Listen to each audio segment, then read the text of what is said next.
खाए माई की क्रिया। अरे हम काहे माई क्रिया खाई भाई, ऐसा हम कौन गलती कैले बानी? सही पकड़े हैं। मेरे साथ रात में सोई नहीं है। अरे ये का बोलतिया, ये का बोलता रे? हम तोरा साथे रात में सुतल बानी। आज सुलेशन तू बता, तेरा साथे हम रात में सुतल रहली का? नहीं।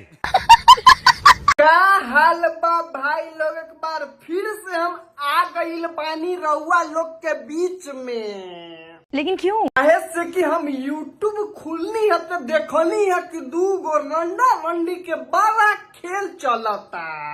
कौन है ये लोग? खली है कि जब YouTube खोलता नी तो ये भोसरा भोसरी के सिर्फ होगाता सोशल मीडिया पे आके यह वीडियो सामने आवता। ये चर्चा होता के कर, चली ना देख लिया जाए।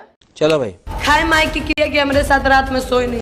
हम कौन दिली ने एक बार हम तोरा साथे नहीं खे सुतल। हम तू माँ क्रिया खियावा चाहे बाप क्रिया खियावा, हमरा वैसे मतलब नहीं कि हम नहीं खे सुतल तो नहीं खे सुतल। ओ अच्छा, हमरा ना कहतिया, ये तूफानिया के कहतिया। ओ चली तो देख लिया जाए। कितना बार सोई है? हाँ, भोसरापुर के मीडिया वाले तोरा यही काम बची गईल बा।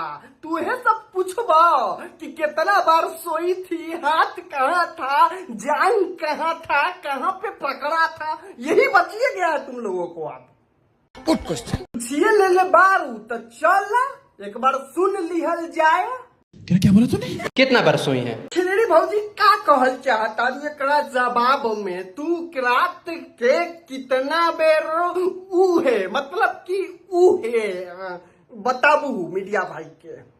3 दिन 3 रात। तू क्या बोल रही हो मतलब कि 3 दिन 3 रात, तब तो तोहर भूसड़ा बाहर कर देले होई तूफानिया। अच्छा चला कोई बात न, 72 घंटा तक लगातार चल रहा है कि बीच में नॉन स्टॉप भी मिल रहा है।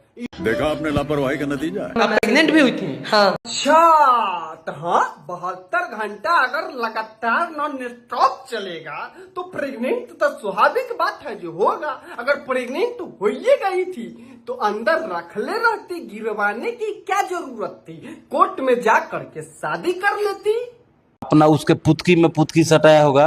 ये भोसड़ी वाला के देखा का बोला था, पुतकी में पुतकी, ये का होखेला? हमरा पता बा कि यही भोसड़ी वाला गंदा के नाला सब नया वर्ड के रिसर्च कर सकेला। अरे सुधरो रे अभी तो।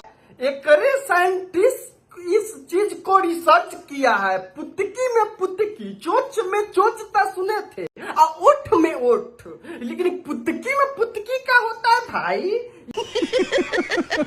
मैं उसके बच्चे की माँ बनने वाली। हमें तो लगता है भाई कि ये टीआरपी का ही खेल है। ये सब टीआरपी लेने के लिए भांग भोसरा कुछ भी अपना ये लोग बकते जा रहा है। रे भाई तुम्हारे साथ टेलाई हुआ चाहे खिलाई हुआ, तुम जाके कोर्ट में केस करो ना, केस लड़ो ना। सज्जन को क्या तकलीफ है भाई? सोशल मीडिया पे फ्री का ज्ञान क्यों फैल रही है? दोस्तों क्या कहिएगा ऐसे लोगों को? लाइक सब्सक्राइब कमेंट जरूर कीजिएगा वीडियो पसंद आया तो।